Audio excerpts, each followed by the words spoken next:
from him. I was a body width to what would be his left. And Miss Gutierrez appeared on my left-hand side with the revolver, and she said, let's do the gun check. She opened up the latch to show the drum of the revolver. She rotated the cylinder. It was empty. Checked the barrel. Well, it was what is referred to as a cold gun.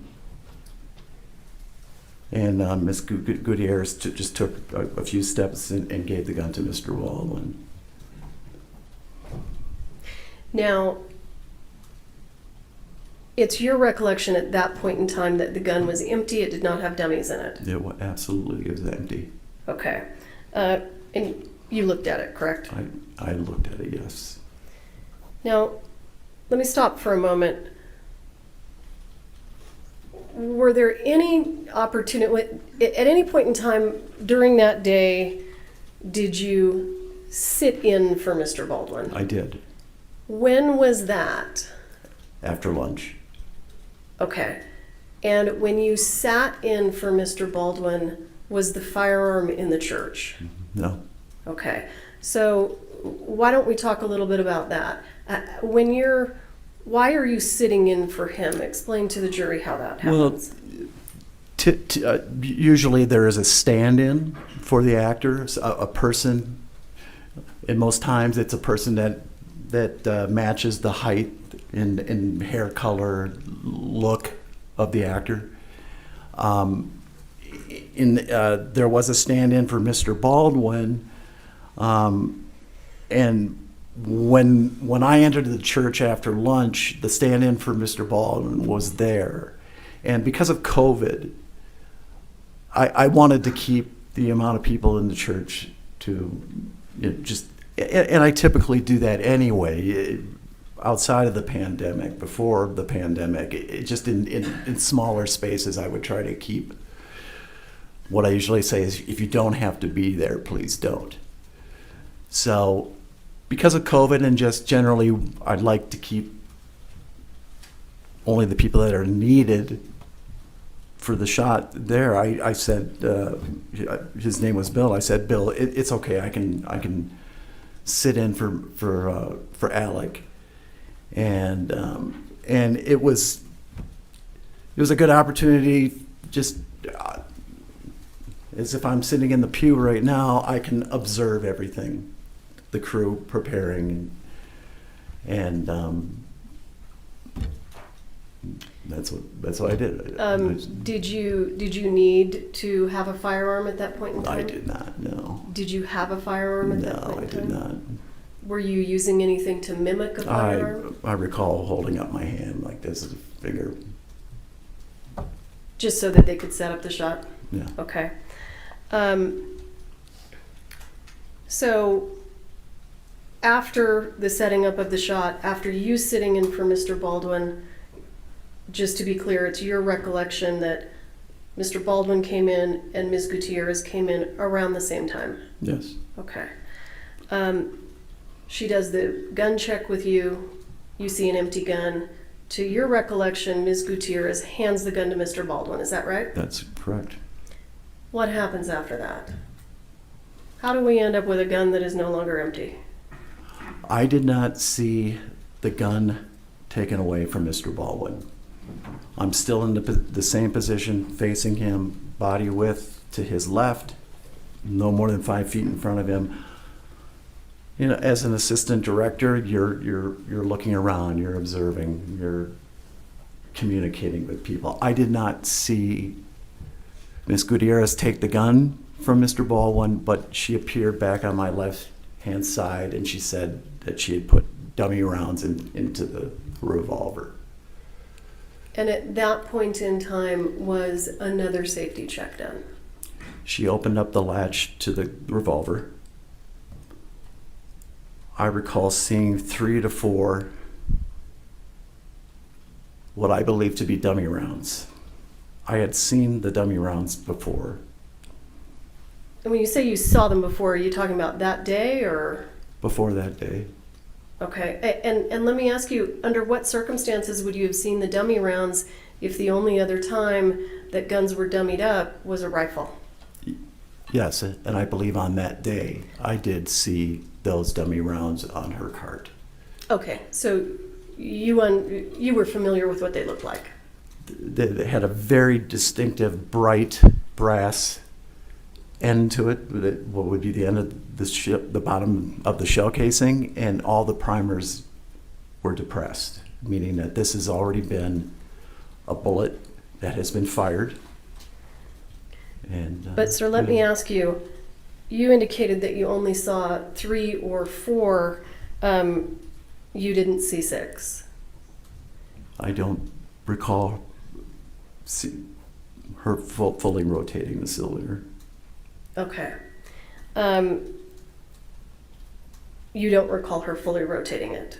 I do not. Okay. And even though the cylinder wasn't fully rotated, did you let that safety check sort of pass? I did. Okay.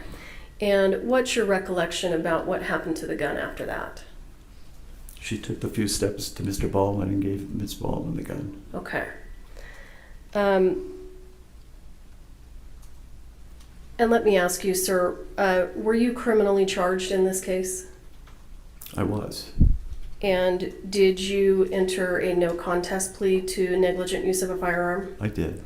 And why did you do that? When I say why, what in your mind caused you to be, what caused a plea to negligent use of a firearm to be appropriate? What did you do that would justify that? I was negligent in checking the gun properly. Okay, that's the reason that you took that plea, is that right? That's correct. So, to the best of your recollection, Ms. Gutierrez hands the gun to Mr. Baldwin. Walk us through what happens after that. The revolver is placed. Mr. Baldwin had a holster. That the gun was basically at his chest, and his action was to take the gun out and point it at what had been the 2 U.S. Marshals, and he was pulling it out. I'm sure he was getting used to that action. He was in communication with Miss Hutchins about where to point the gun.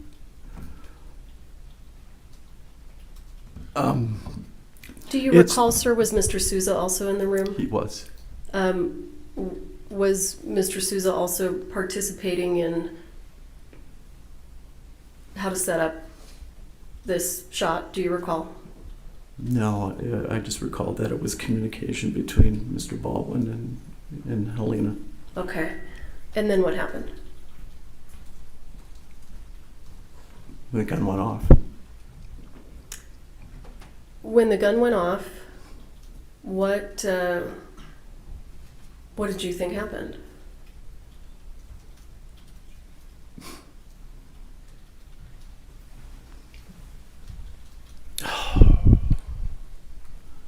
There's so many thoughts.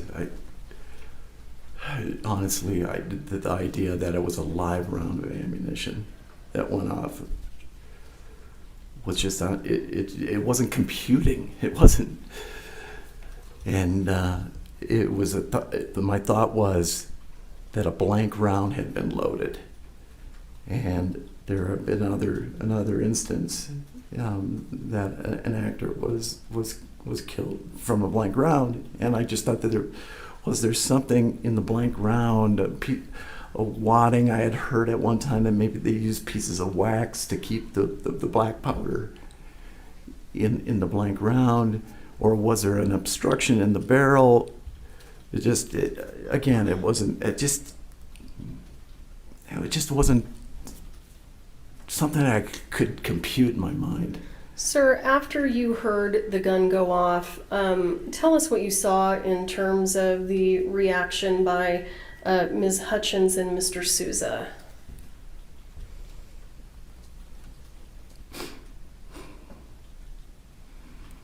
Miss Hutchins is to my left, maybe 3 feet. 3 feet away. Yeah, it was my recollection that I might have been the first person to her. She was on the ground. Perhaps Ross Adiego might have been there, which would have made sense because he was the dolly grip, and he would have been close as anybody to Helena. Did you speak to Ms. Hutchins when you approached her? I did. What did you say? Are you all right? Did she respond? Yes. She said, I can't feel my legs.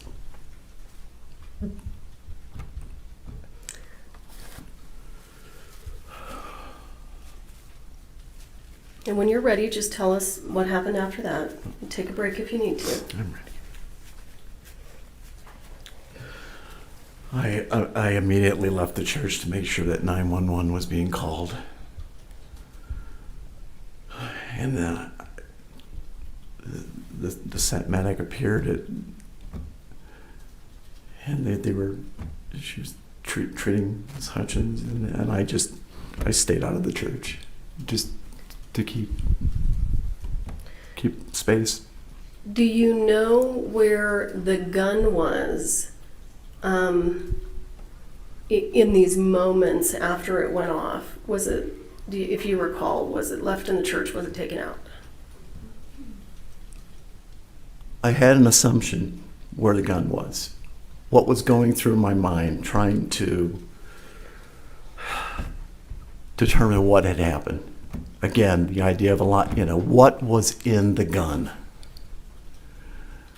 that would do this to 2 people? Still, no ability to compute that a live round of ammunition would have been in that gun. And I said, in an effort to triage the situation, I need to know what's in that gun. I went back into the church. I went to the pew. On the pew was the revolver. I grabbed the revolver. I left the church. I went to Miss Gutierrez's cart, which is on, if you're facing the church, it would be on the left-hand side of the church, right just immediately around the corner. I took it to her and I said, I need you to unload that gun. I need to know what it's in it. And did she unload the gun in front of you? She did. And what was taken out of the gun? I recall seeing 5 dummy rounds, again with the distinctive bright brass ends to them, and 1 shell casing that did not have a projectile on it, and it had a completely distinctive looking end to it. When you say a distinctive looking end to it, what are you referring to? I recall it as being gray, metallic gray.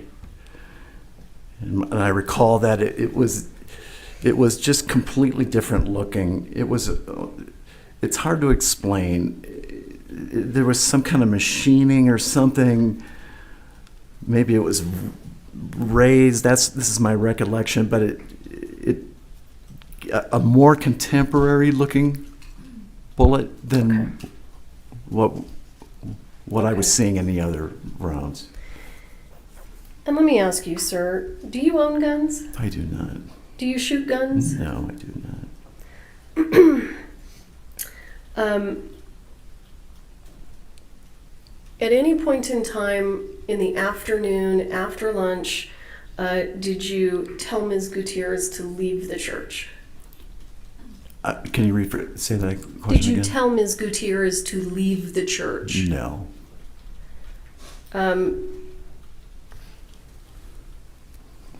Did you realize that she had left the church? I did not.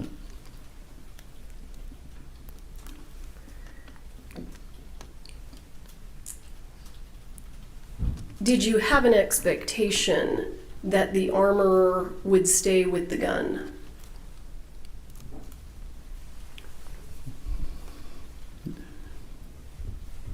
That wasn't in my head at the time.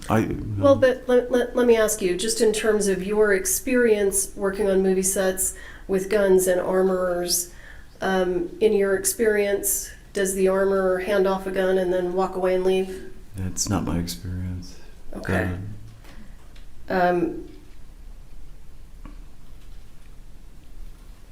At some point, did you realize that Ms. Gutierrez had not stayed in the church? I did not realize she had not stayed in the church.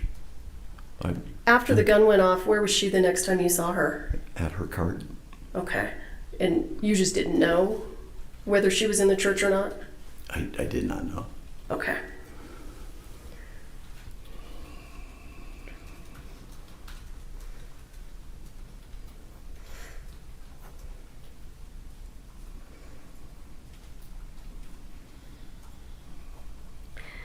Sir, did you instruct Ms. Gutierrez or request that Ms. Gutierrez put dummies in the gun? I did not.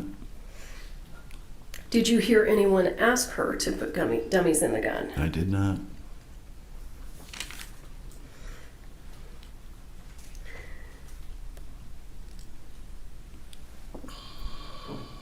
Now, we understand that you entered into a plea agreement.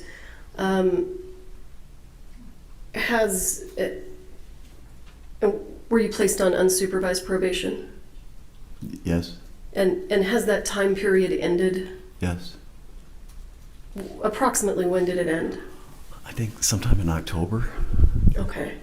Are you under any legal requirement other than responding to a subpoena to come in here and testify? No. Why have you agreed to testify in this trial? It's important to me that the truth be known. That Helena's husband and son, her family, know the truth of what happened. It's important that the cast and the crew, producers of Rust, know what happened. And it's important that the industry, the motion picture and television industry, knows what happened so that this never happens again. All right, thank you, sir. I'll pass the witness. You know what? I think it's time for a bathroom break. So please don't talk among yourselves or anyone else about the evidence received here in court. And we'll be back at about 2:35. All rise.